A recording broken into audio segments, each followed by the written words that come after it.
আসসালামু আলাইকুম সুধীবৃন্দ। আজকে আপনাদের জন্য নিয়ে হাজির হয়েছি স্যার উইলিয়াম শেক্সপিয়ারের একটি কালজয়ী ট্র্যাজেডি ম্যাকবেথ। এই কালজয়ী ট্র্যাজেডিটি পাঠ করার জন্য আমরা নিয়েছি শেক্সপিয়ার রচনা সমগ্র। এই বইটির সত্ত্ব সালমা বুক ডিপো কর্তৃক সংরক্ষিত। এই বইটির সংকলন এবং সম্পাদনা করেছেন তপন রুদ্র। গল্প পাঠের সুবিধার্থে এই ট্র্যাজেডির কিছু অংশে সামান্য পরিবর্তন করা হয়েছে।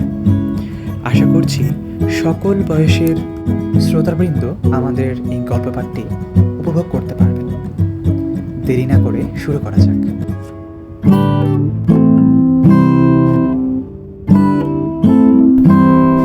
জয়ের আনন্দ নিয়ে ফোরেশের প্রাসাদে ফিরেছিলেন রাজা ডাঙ্কানের দুই সেনাপতি ম্যাকবেথ আর ব্যাঙ্কো।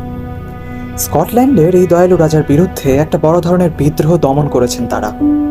কেবল তাই নয়, বিদ্রোহের সুযোগ নিয়ে স্কটল্যান্ড আক্রমণ করেছিল নরওয়ের এক সৈন্যবাহিনী, আর তাদের দিকে সহায়তার হাত বাড়িয়ে দিয়েছিল রাজা ডাঙ্কানের অধীনস্থ কডরের অধিপতি। কিন্তু ম্যাকবেথের অসম সাহসিকতা ও বীরত্বে সমস্ত বিপত্তি দূর হয়েছে। শিবিরের দারুণ উদ্বেগ ও ভীতির মধ্যে ছিলেন রাজা ডাঙ্কান। যুদ্ধের খবর পেয়ে তিনি এখন অনেকটাই দুশ্চিন্তামুক্ত। এখন বরং তিনি সাগ্রহে অপেক্ষা করে আছেন ম্যাকবেথ ও ব্যাঙ্কোর ফেরার প্রত্যাশায়। তাদেরকে যে যথাযোগ্য সম্মান জানাতে হবে। ম্যাকবেথ ও ব্যাঙ্কো ফিরছিলেন দুর্যোগের মধ্য দিয়ে। ঘন কালো মেঘে সব অন্ধকার, আর সেই অন্ধকারের বুক চিরে বিদ্যুৎ ঝিলিকতে উঠছিল পাহাড়ে। বাজ পড়ার শব্দে থরথর করে কেঁপে উঠছিল পৃথিবী। ম্যাকবেথ ভাবছিলেন এমন সুন্দর ও ভয়াবহ দুর্যোগের দিন তিনি আর কখনো দেখেন। একটা খোলা জায়গায় এসে দাঁড়ালেন তারা দুজন। হঠাৎই তাদের নজরে পড়ল অদ্ভুত তিনটি নারী মূর্তি। নারী, অথচ তাদের গালে দাড়ি রয়েছে, কঙ্কালসার চেহারা। ব্যাঙ্কো জানতে চাইলেন তারা কি আদৌ জীবিত প্রাণী, নাকি কোনো ভয়ঙ্কর প্রেতাত্মা। আসলে তারা তিনজনে ছিল ডাইনি। তারা ম্যাকবেথের জন্যই অপেক্ষা করছিল। ব্যাঙ্কোর প্রশ্নের কোনো প্রকার জবাব না দিয়েই প্রথম ডাইনি ম্যাকবেথকে বললে, গ্লামিসের অধিপতি, তোমায় অভিনন্দন জানাই। দ্বিতীয় ডাইনি বললে, কডরের অধিপতি ম্যাকবেথ, তোমায় স্বাগত জানাই। তৃতীয় জন বললে, স্কটল্যান্ডের ভাবি রাজা, তোমায় স্বাগত জানাই। ডাইনিদের দেখে যত না অবাক হয়েছিলেন তার চেয়ে বেশি অবাক হলেন তাদের কথা শুনে। গ্লামিসের অধিপতি তিনি হতে যাচ্ছেন এই খবর তার কাছে এসেছে, কিন্তু কডরের অধিপতি জীবিত থাকতে তিনি কেমন করে কডরের অধিপতি হবে তা তিনি ঠিক বুঝে পেলেন না। আবার স্কটল্যান্ডের রাজা, সে তো স্বপ্ন, সে কি করে সম্ভব হবে?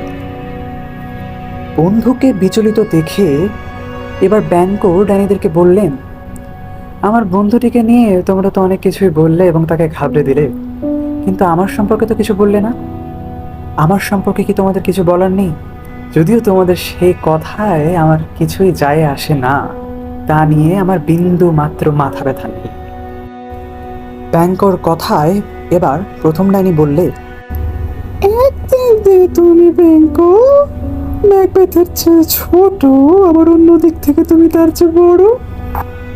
দ্বিতীয় ডাইনি বললে, একদিক দিয়ে তুমি ম্যাকবেথের চেয়ে সুখী নও, আবার অন্যদিকে তুমি তার চেয়ে যে বড় বেশি সুখী। তৃতীয় জন বললে, তুমি নিজে স্কটল্যান্ডের রাজা হবে না, কিন্তু তোমার বংশের অনেকেই যে হবে। এরপর তিন ডাইনি যেন হাওয়ায় মিলিয়ে যায়। শুধু রয়ে যায় ম্যাকবেথ এবং ব্যাঙ্কো। ব্যাঙ্কো ও ম্যাকবেথের বিস্ময় কেটে উঠবার আগেই সেখানে রাজা দুই দূত এসে উপস্থিত হলেন। তারা জানালো যে নরওয়ের সৈন্যবাহিনীকে সহায়তা করার দায়ে কডরের অধিপতির মৃত্যুদণ্ডাদেশ হয়েছে, এবং তার মৃত্যুদণ্ড কার্যকর হবার পরে ম্যাকবেথই হবেন কডরের অধিপতি, আর এটাই হবে ম্যাকবেথের বীরত্বের একটি পুরস্কার।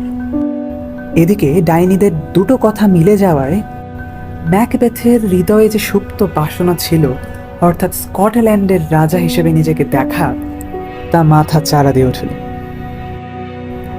ম্যাকবেথের এই বিচলিত ভাব লক্ষ্য করে ব্যাংকো বললেন, অন্ধকারের অদ্ভুত জীবদের দুটো কথা ফুরলেও পরে কিন্তু তা ক্ষতির কারণ হয়ে দাঁড়ায়। তা তুমি মাথায় রেখো হে বন্ধু। রাজমুকুটের প্রত্যাশায় ম্যাকবেথের আর সেসব কথায় মন নেই। তিনি ভাবেন, রাজমুকুট মানে তো বর্তমান রাজাকে হত্যা। এও কি সম্ভব? মাথার চুল খাড়া হয়ে ওঠে তার। এদিকে ফোরেশের রাজপ্রাসাদে ডাঙ্কান খবর পান যে কডরের মৃত্যুদণ্ডাদেশ কার্যকর হয়েছে। তিনি মন্তব্য করেন যে মানুষের মুখ দেখে তার মন জানা যায় না। কডরের অধিপতির উপর তার পূর্ণ বিশ্বাস ছিল। তার কথা শেষ হতে না হতেই সেখানে ম্যাকবেথ ও বাঙ্কো এসে পড়লেন। রাজা ম্যাকবেথকে ভাই বলে সম্বোধন করে বললেন তিনি তার কাছে অনেক ঋণী এবং কৃতজ্ঞ। জবাবে ম্যাকবেথ জানালেন তিনি তার কর্তব্য পালন করেছেন মাত্র। ডাঙ্কান ব্যাংককেও প্রশংসা করলেন এবং তারপর ঘোষণা দিলেন যে তিনি তার বড় ছেলে ম্যালকমকে কাম্বারল্যান্ডের যুবরাজ পদে অভিষিক্ত করবেন। ডাঙ্কান ম্যাকবেথের সঙ্গে তার আত্মিক বন্ধন আরও নিবিড় করতে চান।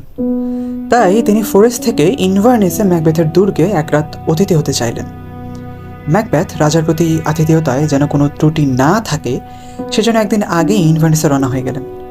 তবে ম্যালকমের যুবরাজ হওয়াকে তিনি মনে মনে সুনজরে দেখছেন না। তিনি তাকে অর্থাৎ ম্যালকমকে তার উচ্চাকাঙ্ক্ষার পথে বাধা বলেই মনে করছেন এবং তাকে উপড়ে ফেলতে দৃঢ় প্রতিজ্ঞ হন। বৃদ্ধ ডাঙ্কান কিন্তু তখনও বাঙ্কোর কাছে ম্যাকবেথের প্রশংসায় একেবারে পঞ্চমুখ। ইনভারনেসে ম্যাকবেথের প্রাসাদ। ম্যাকবেথ তার স্ত্রীকে চিঠিতে জানিয়েছেন ডাইনিদের সম্পর্কে। তিনি এও জানিয়েছেন যে তার বিশ্বাস যে ডাইনিদের তৃতীয় কথাটিও একদিন সত্য হবে, আর সেদিন লেডি ম্যাকবেথ হবেন রাজমহিষী। লেডি ম্যাকবেথ জানেন তার স্বামীর মনে রয়েছে উচ্চাভিলাষ, কিন্তু তিনি বড় বেশি ভালো। কোন অন্যায় কাজে তার অনীহা, অথচ রাজসম্মান লাভ করতে গেলে অন্যায় পথকে বেছে নিতেই হবে। লেডি ম্যাকবেথ আপন মনে বললেন যে স্বামীকে সেই পথে নিয়ে যাওয়ার জন্য তাকে দৃঢ় প্রতিজ্ঞ হতে হবে এবং এই সম্পূর্ণ কাজটি করতে হবে তীক্ষ্ণ বাক্যবাণের মধ্য দিয়ে। এমন সময় দূত এসে লেডি ম্যাকবেথকে জানালো যে মহারাজ আজ রাতেই তাদের অতিথি হবেন। লেডি ম্যাকবেথ তখনই সিদ্ধান্ত নিলেন এই সুযোগ হাতছাড়া হতে দেওয়া চলবে না। তিনি এও কামনা করেন যে নীতিবোধ যেন তার কাছে কোনো প্রকার বাধা সৃষ্টি করতে না পারে। এ সময় ম্যাকবেথ এলেন।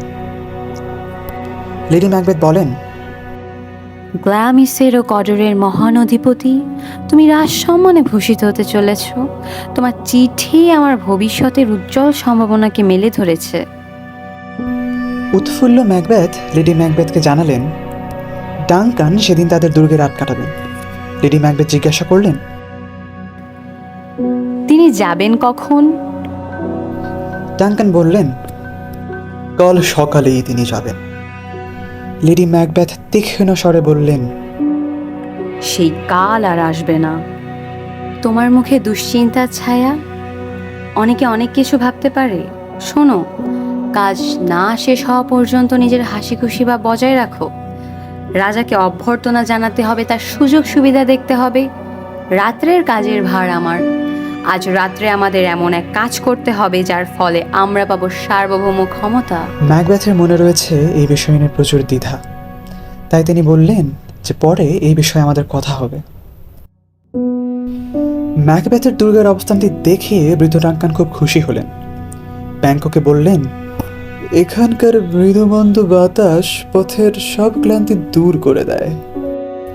তিনি আরো খুশি হলেন লেডি ম্যাকবেথের আতিথেয়তায়। লেডি ম্যাকবেথ অবশ্য বললেন যে রাজা তাদের যে সম্মান দিয়েছে তার কাছে এই সেবা যত্ন নেহাতই তুচ্ছ। তিনি আরো বললেন, আমাদের যা কিছু আছে তা আপনারই দেওয়া। আমাদের সেবা যত্ন সেই দানেরই সামান্য প্রতিদান। এদিকে ম্যাকবেথের মনে ঝড় উঠেছে। তিনি ভাবছেন তাদের পরিকল্পিত হত্যাকাণ্ডের প্রতিক্রিয়া ঠিক কি হতে পারে। ন্যায়ের বিধানে যে বিষপাত্র আমরা অন্যের হাতে তুলে দেই তা কি শেষ পর্যন্ত নিজেদের কাছেই ফিরে আসে না? বৃদ্ধ ডাঙ্কান বেশ বিশ্বাসের সঙ্গে ম্যাকবেথের দুর্গে এসেছে। ম্যাকবেথ তার আত্মীয় ও প্রজা, তাছাড়া তিনি অতিথিকে কোনো বিপদ থেকে রক্ষা করাই গৃহস্বামীর কাজ, তাকে হত্যা করা নয়। আর ডাঙ্কান একজন ভালো রাজা। সুষ্ঠুভাবে তিনি রাজকার্য পরিচালনা করেছেন। তার প্রতি সকলের সমবেদনা ও মমতার অন্ত থাকবে না। তাদের চোখের জল বাধা মানবে না। স্বর্গের দেবতারাও আকাশে বাতাসে ম্যাকবেথের নিন্দে করবেন। এই সময় লেডি ম্যাকবেথ ঘরে ঢোকেন। ম্যাকবেথ রাজার খবর জানতে চান। লেডি ম্যাকবেথ জানান যে তিনি তখনই রাতের খাবার শেষ করেছেন। ম্যাকবেথ স্ত্রীকে তার মনের কথা বললেন, এবার আমরা কিছু করব না। তিনি সম্প্রতি আমাদেরকে সম্মানিত করেছেন, আর আমরা সব ধরনের মানুষের কাছে প্রচুর শ্রদ্ধাও পেয়েছি। এই হত্যাকাণ্ডের সঙ্গে জড়ালে আমরা তার সবটুকু হারাবো। লেডি ম্যাকবেথ তার স্বামীকে তীব্র ভৎসনা করে বলেন, তোমার আকাঙ্ক্ষা মনে জন্ম দেওয়ার সময় যে সাহস দেখিয়েছিলে, এখন সে সাহস গেল কোথায়? সততার জন্য তুমি সারা জীবন পুরুষতাকে বয়ে বেড়াবে? স্ত্রীর প্ররোচনায় ম্যাকবেথের মনের সামান্য পরিবর্তন হয়। তিনি বললেন, দয়া করে চুপ করো। সত্যিকারের পুরুষ মানুষ হিসেবে যা করা উচিত আমি ঠিক তাই করব। যার সাহস নেই সে মানুষই না। লেডি ম্যাকবেথ তবু ছাড়েন না। তিনি বললেন, তুমি যখন এই ভয়ঙ্কর পরিকল্পনার কথা বলেছিলে, তখন তোমার মধ্যে সাহস ছিল, ছিল দৃঢ়তা। এখন তুমি কেবল ভালো হতে চাও। এই ভাবনা তোমার কর্মক্ষমতাকে বিকল করে দিয়েছে। আমিও একদিন শিশু সন্তানের মা ছিলাম। আমি জানি শিশুকে বুকের দুধ দেওয়ার মধ্যে কি মাধুর্য রয়েছে। কিন্তু আমি যদি তোমার মতো কিছু শপথ করতাম, তাহলে সে সময় তাদের মুখ আমার বুক থেকে সরিয়ে তাদের মাথা ভেঙে দিতে পারতাম। ম্যাকবেথের মনে তবু সংশয়, যদি আমরা সে কাজে সফল না হই তখন কি হবে? এই কাজে সাহস ও দক্ষতাকে এমনভাবে মেশাতে হবে যাতে ব্যর্থ না হই। রাজা পথের ক্লান্তিতে গভীরভাবে ঘুমিয়ে পড়বেন। তার দুজন দেহরক্ষীকে এত বেশি করে মদ খাওয়াবো যে তারাও ঘুমে আচ্ছন্ন হয়ে পড়বে। তখন তুমি আমি ডানকানের ওপর যা খুশি তাই করতে পারি, আর আমাদের সেই কাজের দায় চাপিয়ে দিতে হবে ওই দুই দেহরক্ষীর উপর। ম্যাকবেথের তখন অন্য চেহারা। স্ত্রীর প্রশংসা করে তিনি বললেন, তোমার মধ্যে নারীর চেয়ে পুরুষোচিত গুণই বেশি। ম্যাকবেথ এবার দৃঢ় সংকল্পবদ্ধ হন। তিনি লেডি ম্যাকবেথকে এও বললেন, যাও, ওপরে ওপরে তুমি একটা ভালো মানুষের ভাব দেখাবে, আর সেই ভালো মানুষের আড়ালে লুকিয়ে রাখবে তোমার ভেতরের উদ্দেশ্যটা। সুপ্রিয় শ্রোতাবৃন্দ, এতক্ষণ ধরে শুনছিলেন ম্যাকবেথ পার্ট 1। আর এই গল্পের সূত্রধারী হিসেবে ছিলাম আমি, তামিম ফেরদৌস। গল্পের সমস্ত পুরুষ চরিত্র অর্থাৎ ম্যাকবেথ, বাঙ্কো এবং রাজা ডাঙ্কান এবং সকল ডাইনি চরিত্র অর্থাৎ 3টি ডাইনি চরিত্রে আপনারা শুনতে পেয়েছেন আমাকে অর্থাৎ মোহাম্মদ তামিম ফেরদৌসকে। এছাড়া গল্পের অন্যতম প্রধান চরিত্র লেডি ম্যাকবেথের চরিত্রে আপনারা শুনতে পেয়েছেন আশফা বিনতে লতিফকে। এবং গল্পের এই প্রচ্ছদ ডিজাইনে ছিলাম আমি, মোহাম্মদ তামিম ফেরদৌস। গল্পের সামগ্রিক দিক নির্দেশনা প্রদান করেছিলাম আমি, মোহাম্মদ তামিম ফেরদৌস খান। আশা করছি এবং আশা করব যে আপনাদের এই গল্পটি, এই পরিবেশনাটি অনেক ভালো লাগবে। আর আমাদের সকল ভুল ত্রুটি ক্ষমাসুন্দর দৃষ্টিতে দেখার অনুরোধ রইল।